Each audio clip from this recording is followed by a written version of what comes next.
I would like to first give a thanks to Queen Samira, Sister Queen Samira, because she sent me some things that she didn't know what I was going through spiritually that really tied me into the testimonies. I posted 2 testimonies up, so I'm giving mine now. I also would like to give a shout out to Queen Mecca Forever, another sister, you know, out there.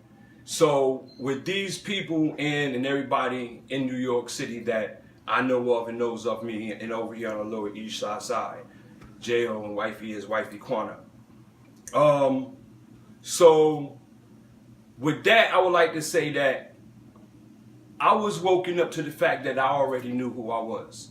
All right, but I didn't know how serious it was because I didn't know that there was a separation as it was. So the last 4 years, or over 4 years, I have lived on the Lower East Side. And not one time in one of my videos have I posted any of my problems or issues. Have I ever called anybody out of their name racially or been prejudiced? Not one time in any of my videos have I sat down and showed despair, but only spoke of everybody being one underneath righteousness. So I would like to ask you a question. Since I've been doing this for a little while, all right, and I've been speaking of righteousness, all right, let me give my testimony of how righteous I am as a man, all right? I have been living in a place for over 4.5 years that is technically an HPD, low income, and also in a Section 8 building. Now, this is privately owned by the Hasidic Jews. Now, all of us in here have to give them money. This is something that de Blasio and everybody's going on because of the numerous of people and the whole 9 yards are living out here. So I would like to understand that if I sat down and harassed somebody and kicked in their door and had 5 different other entities and businesses running out of one of these state and federally funded or state buildings that are probably owned as just like a privately owned, you know, you living in the PJs or something like that, I will go to jail. But I have never complained about it. I've got 100 civil rights review complaints. I've got 200 and something internal affair complaints, all swept underneath the rug. How did all this get started? For 4 years, I was practicing trying to learn something that I learned spiritually, all right, which is the Hebrew language. I taught myself that.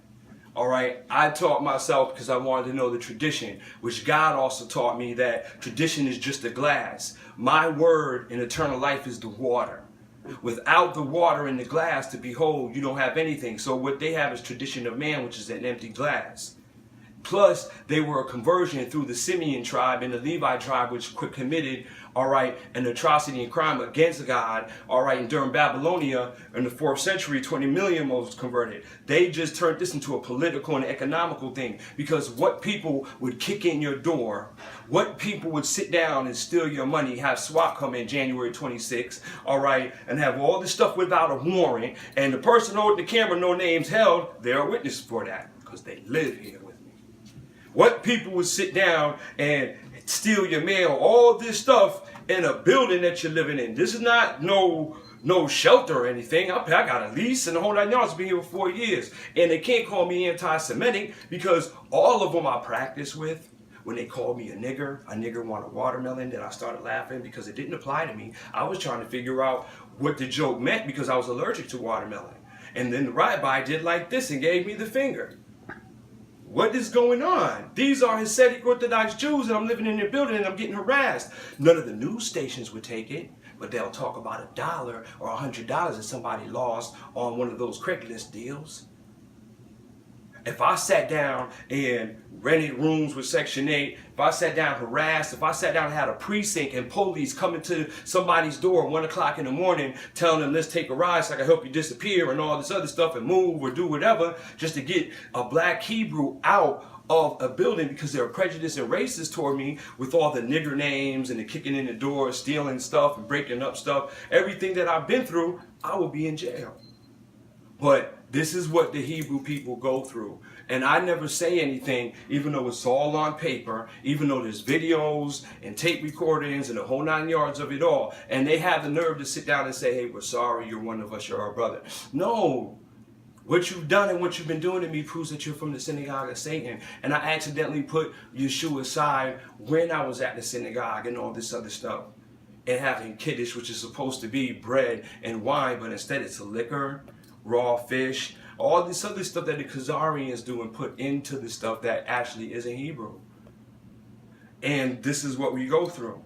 Now, I'm not sitting over here speaking because I know, because their name is on all of my DNA and my blood test. E1A1B, M91 chromosome. Tribe of Judah from my mom's side from Jamaica, and the tribe of Asher. It's all documented. My dad's. Just came over here from England. And from there, that's when, because you know England was kidnapping everybody from over there in Africa and the whole 9 yards. You already know the story if you know the history. So I try to show people the history without bragging and boasting. I try to show people the history without me saying, hey, I'm a tribe of Judah, tribe of Asher. This is what I am. This is what I'm going through. This is all of this stuff that the state, with all of the papers with their names on it, of what these people have been doing to me for 4 years. And the police in New York City. This has become worse than what down south used to be.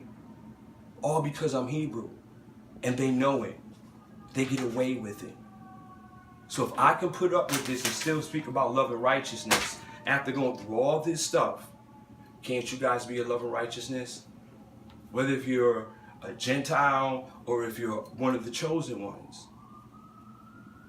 So my prayers are going out to others, because I always send prayers out to people in Paris and everybody else, because even though I'm going through what I'm going through and everybody's looking the other way and not doing anything about it, hey, guess what? I know God has my back and he'll be with me. I know Yeshua is the Messiah and the Christ. Why they still waiting? Oh, last example. The day that they called me a nigger was right before Rosh Hashanah. I went, prayed to Yeshua, had a talk with God. Do you know that the moon never showed on a New Year's Eve? They got the first quarter moon. And instead they got the double eclipse. I'm not saying that's because of me, but this is how the steps happen. One day it was this, then that happened, and the whole 9 yards. And then the Sea of Galilee has been having the blood moon over it. What, 2 or 3 days? All of this stuff erupting. Do you see what it is now?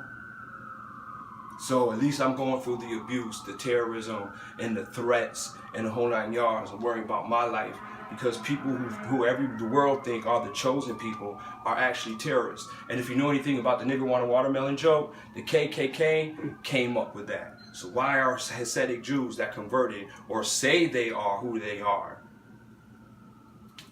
using the KKK joke?